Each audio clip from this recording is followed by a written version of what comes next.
Okay, Chuck Aoki has been a friend for, I was going to say like almost 10 years, but it's probably been like 13 or 14 years the first time we met. Something around that. Yeah, it's been a while. I've always all the way back to the 1500 days, baby. Oh my I've been with gosh. you guys for a long time.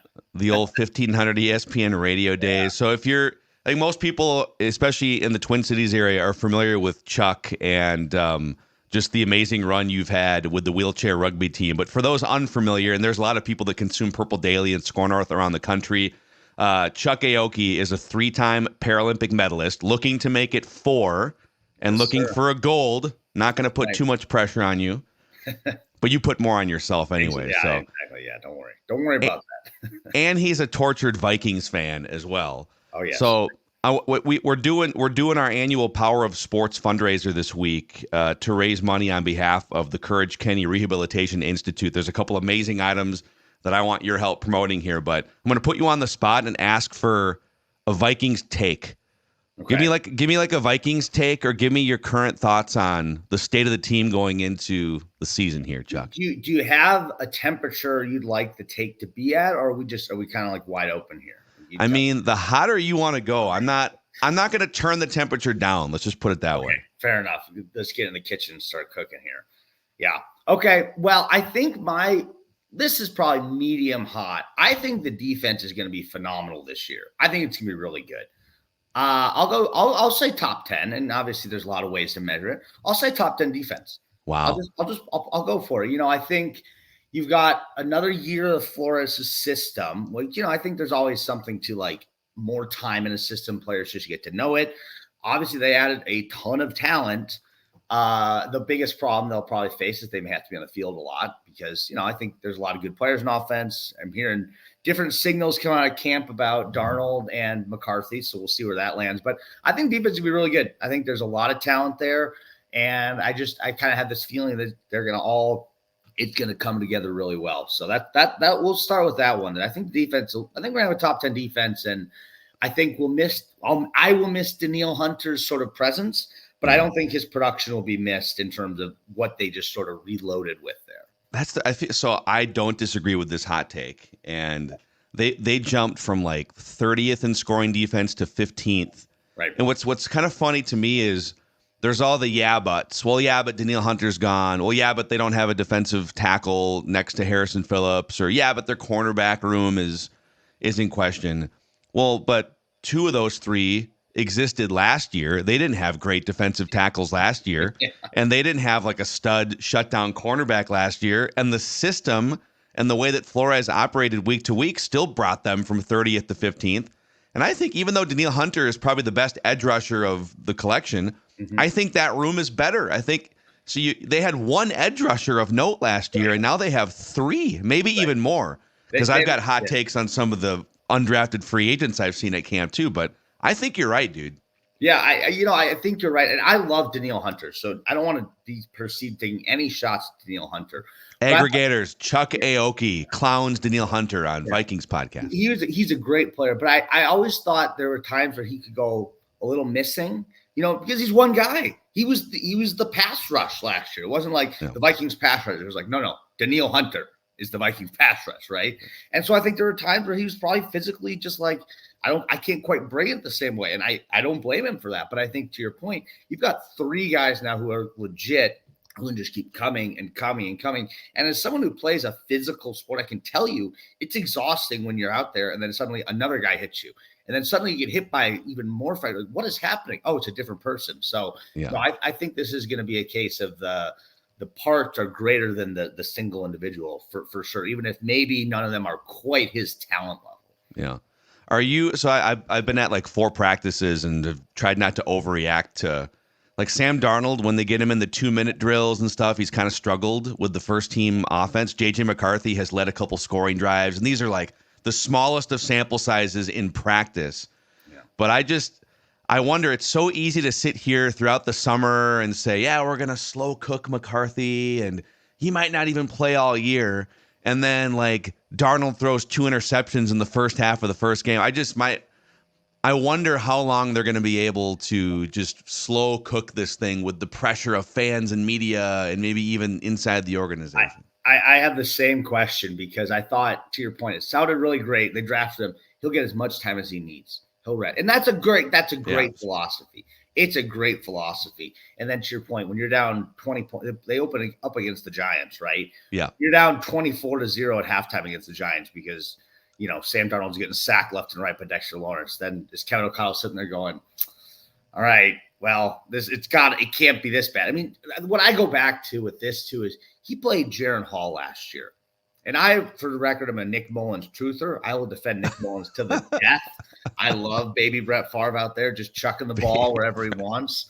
And so I never thought Nick Mullins had been benched. But clearly Jaron Hall was not ready. And here's the thing. Kevin O'Connell's not stupid. He knew Jaron Hall wasn't ready.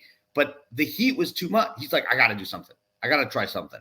So I guess the other hot take is I would bet we see J.J. McCarthy before – I guess I don't know what the mid-season point is now because the 17th. So the math is hard now. Yeah. I would bet we see J.J. McCarthy before week 10. I would bet that. I think we're now trending that way.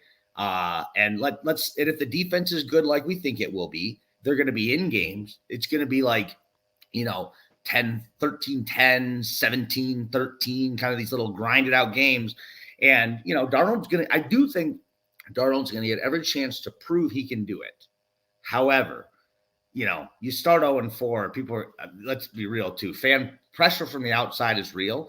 Coaches can say all they want, and obviously they're going to make what they think is the right decision, but you feel the pressure. So my gut says we see McCarthy started. I think we see it again, not in the first 4 to 5 weeks, because you don't pay a guy $10 million to bench him after one game or two games. Drive the car for a month and then see what happens. Yeah, exactly. Yeah. So I think we'll see McCarthy. Baby Brett Favre is one of my favorite Nick Mullins references. So I'm a Kevin O'Connell crusader. I don't know, the way he connects with the guys in the locker room, the way he's also not afraid to get into guys and hold them accountable. But one of the funniest criticisms of KOC that I hear is, well, but look what happened when Kirk left. Look what happened, after the first couple games of Dobbs and they lost. Well, no. Look what happened with Kirk left. They pulled a random dude off of a roster who'd never met his teammates and won 2 games with Josh Dobbs.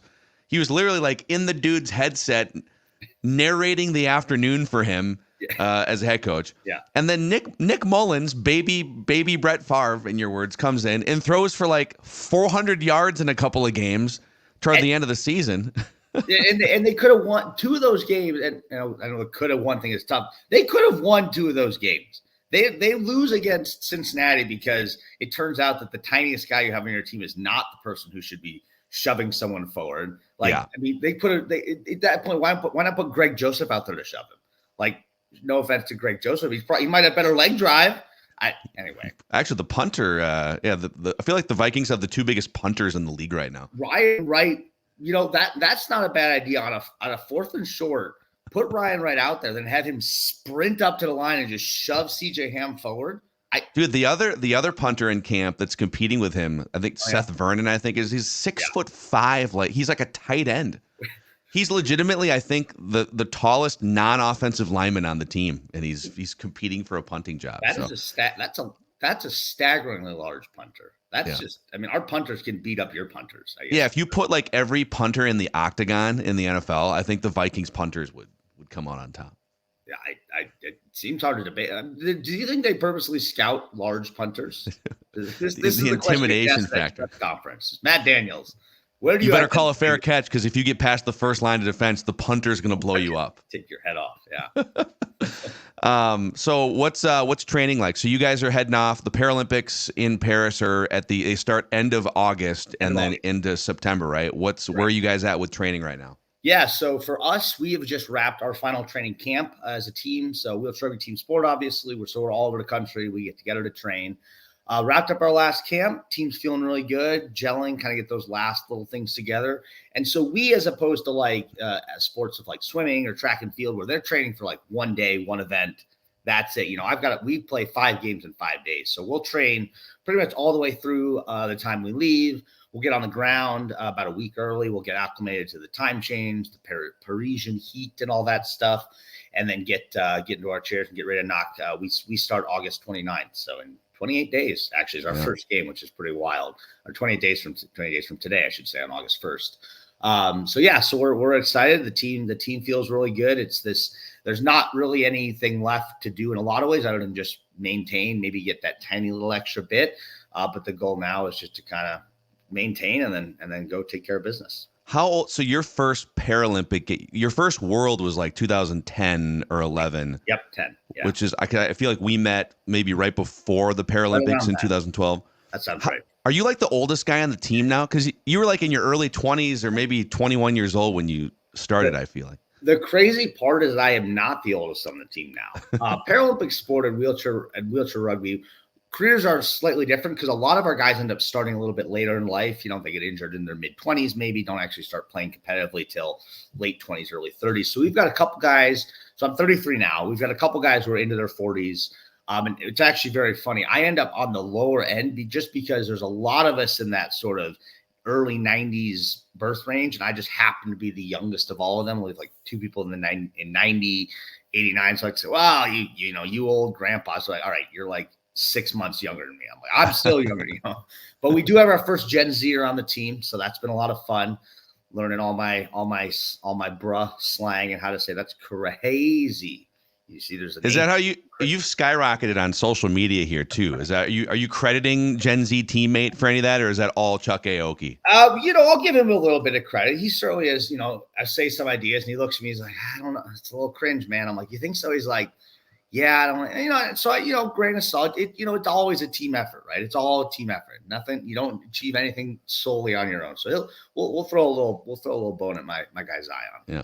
Hey, actually, tell the audience what is your handle on Instagram? Is your do you have TikTok too, or are you mostly TikTok. just I'm getting there on TikTok. It's Chuck Aoki on both platforms. That's just my name, CHUCK AOKI.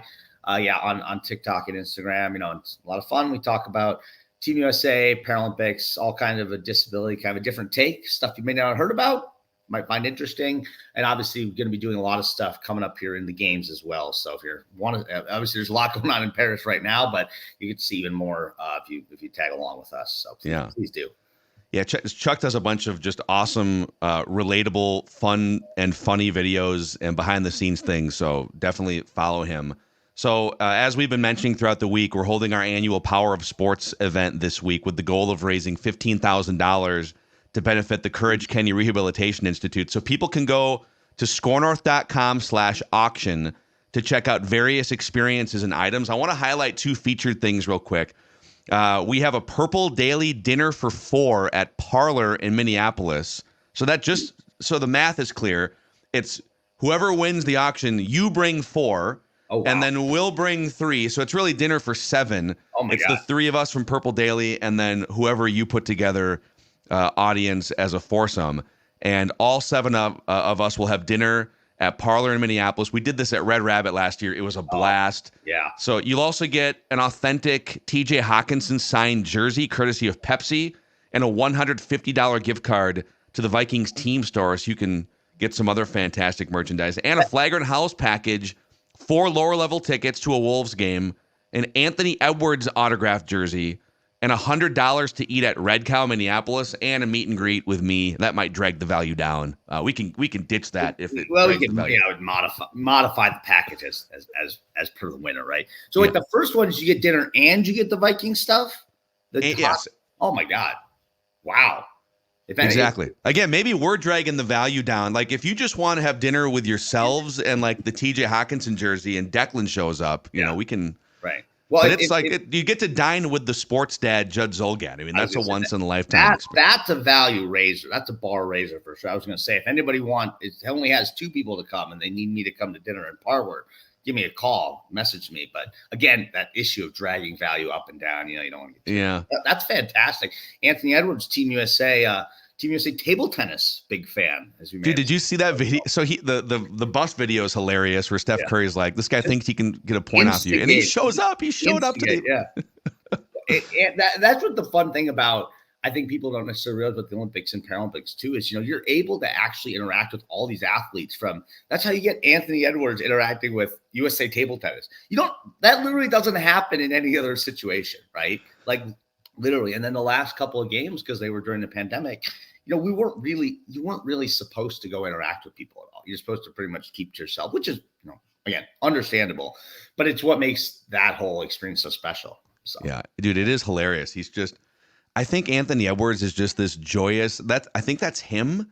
it I is. don't think there's any put on at all. No. It's just like it's how he is kind of behind the scenes too. He's just Well, a fun guy. He was sitting just in seat. Like we had to go. The thing about this too is the way that people may not know, the way the Olympics and stuff work is you get a credential, right? And the credential lets you in the village, lets you in the media center, things like that, into your event. But he doesn't have a credential that just lets him go wherever he wants. He has to go and say, I would like tickets to go see table tennis. And they say, all right, we've got enough tickets for you and your two friends to go or whatever to go see table. Like, it's not like you just walk in there. Like there's effort involved in doing it. That's interesting because I assume that if you're an athlete, especially if you're Team USA basketball, you can kind of just. But well, he may have people to help with it, but yeah. there's more intention behind it than you can't just literally just show up and be like, I'm here to be here. The amount of organization and tedious scheduling, just to think about organizing the Olympics or organizing the Paralympics, these ridiculous large events with all these different, everything's on a schedule. And then how NBC manages to produce all this stuff too for TV. And then the nighttime packages, it's unbelievable. The amount of moving pieces that go into this. It's hard to organize a meeting for 5 people in one country. Imagine doing basically 50,000 people. And then you add on top of that, fans who are just coming in out of nowhere. It is a remarkable thing. It's always amazing that it goes off as well as it does. Quite frankly. Yeah. Let me ask you on the Courage Kenny front here. How would you describe the Courage Kenny Rehabilitation Institute, which has meant a lot to you earlier in your life? How would you describe it to people who aren't familiar? Yeah, so Courage Kenny is really a place that I think what I start with is it gives people hope at a very baseline level. It gives you hope that, you have suffered or you've been born with a really, challenging circumstance in your life. You disabled in some capability, maybe you're not able to walk, maybe your walking has been impaired, maybe it's a brain injury, whatever it may be. But Courage Kenny is a place that you come in the front door and people are there to give you hope to get back to whatever it is you would like to do. You want to be a better athlete? Great. We're going to help you become a good athlete. You want to, get some function back in your legs so you can maybe walk around your yard or walk your dogs. We're going to figure out that, you set goals and they do it. So Courage Kenny, and it's really a one of a kind institution, I believe in the Minneapolis-St. Paul area. It's just the people are so welcoming, they're so friendly, and they truly change lives. I got my start playing sport, doing swimming lessons there when I was 6 years old back in the 90s. Started my career in wheelchair basketball. Loved that. That's where I started wheelchair rugby, where I got beat up in my chair for the first time and fell in love with the sport. But my story is just one. There's been lots of other Paralympians who come out of there. But I think even more importantly, there's been so many athletes who have come through there who just, have acquired a disability, wanted to get back to being active, pretty much just showed up and say, hey, is there a spot for me? Can I play? And it was like, absolutely. Come on, let's find a spot for you to play. And it's changed people's lives in that way, just getting them more active, more healthy. So it's a really, really amazing organization. So, I encourage everyone who is, if you know someone or you yourself have a disability, go check it out, find some way for yourself to be active. And if you're, looking at these packages, know that not only are you going to get an incredible package, just, aside from Phil being there, but again, negotiable probably, you're also going to be supporting an organization that is quite literally changing people's lives for the better. So it's just an amazing, amazing institution, a place that's, very near and dear to my heart and always will be.